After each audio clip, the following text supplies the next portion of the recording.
The preamble was created in 1787 during the Constitutional Convention. Many believe it was written by Gouverneur Morris, who also drafted most of the Constitution.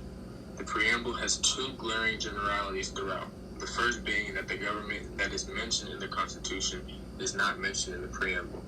The second and most important thing is that due to the 1905 case of Jacobson versus Massachusetts, no lawsuit can be brought up on the preamble. This case stated that the preamble indicates the general purposes for which the people ordained and established the Constitution.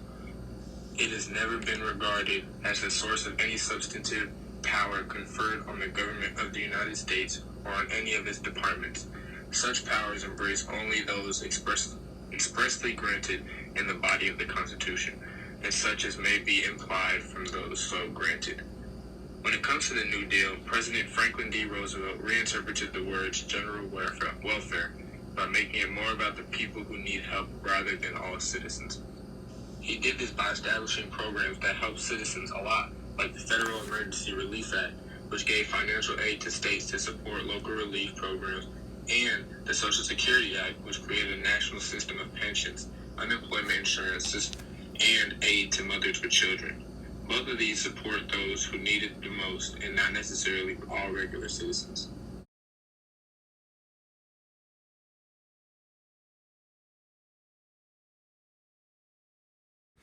Liberty and order. There has been tension between liberty and order over government control since the rise of the Federalists. Even back when slavery happened, the southern states wanted all control and power to the states, which actually led up to the Civil War, North versus the South. The South wanted the states' control and right to keep slavery in the North, and the government wanted to end it. The Federalists are fine with having government control, while Tenthers want all of the power to go back to the states.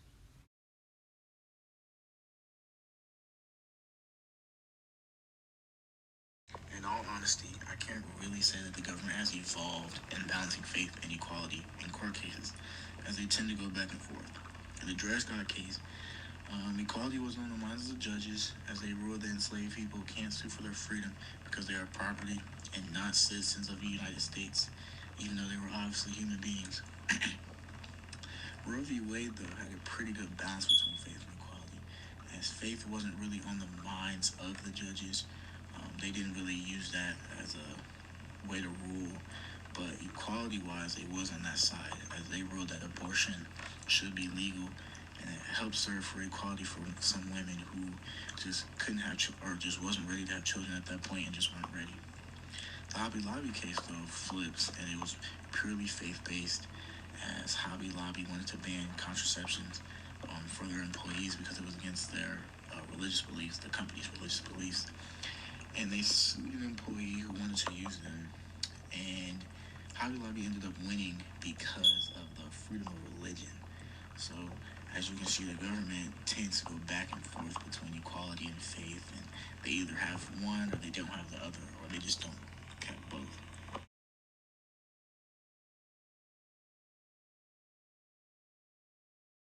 The issue of states' rights versus national policy is being fought in elections because of the idea that if the states can nullify any law they deem unconstitutional, then the federal government's power becomes extremely weakened.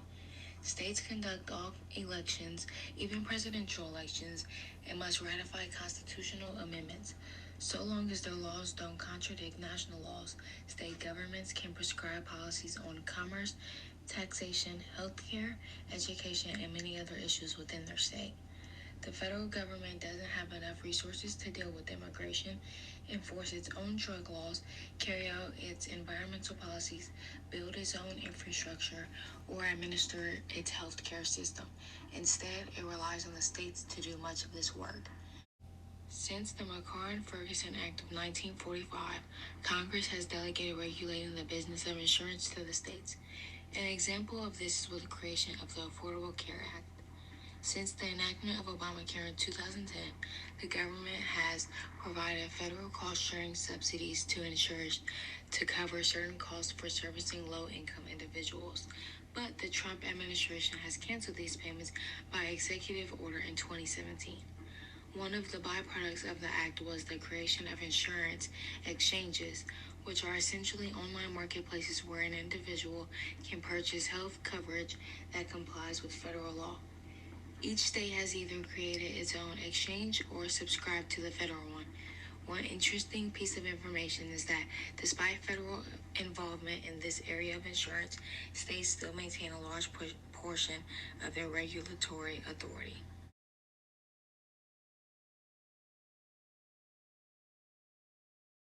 On October 6, 2018, the U.S. Senate voted to confirm Brett Kavanaugh to the Supreme Court despite credible, powerful allegations of sexual assault. His appearance drew more than 80 serious ethics complaints that were dismissed only because lower court judges do not have legal authority to discipline Supreme Court justices. Kavanaugh's nomination to the Supreme Court was seen to point to a greater pattern of unaccountability that exists within the federal judiciary. While there is currently a code of conduct for most federal judges, it is not applied to the Supreme Court. These poorly enforced and vague ethical guidelines for federal judges have contributed to scandals within the courts, such as sexual harassment and fraudulent tax schemes, which is a problem more people are aware of or have an issue with. Because of this, liberals and Democrats protested against Kavanaugh by storming the Capitol and Supreme Court, disrupting and desecrating them. During the 2018 midterms election, in the midst of Brett Kavanaugh, Democrats were able to use that as fuel for the campaign. The Democrats had better ideas for creating a more perfect union by trying to get the healthcare system and also by doing social reform. Ultimately, this caused the Democrats to have a very, very good midterm election in 2018.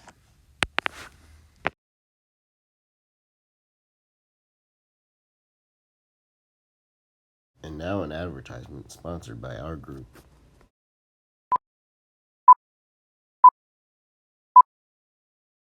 The 2024 elections, which political party will have the best ideas for creating a more perfect union for us and our prosperity?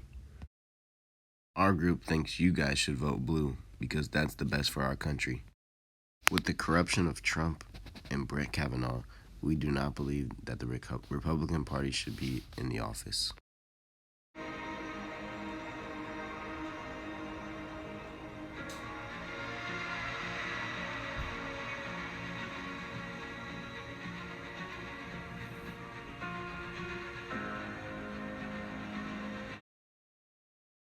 This footage just shows how much more the Democratic Party will be able to create a more perfect union for us and our prosperity.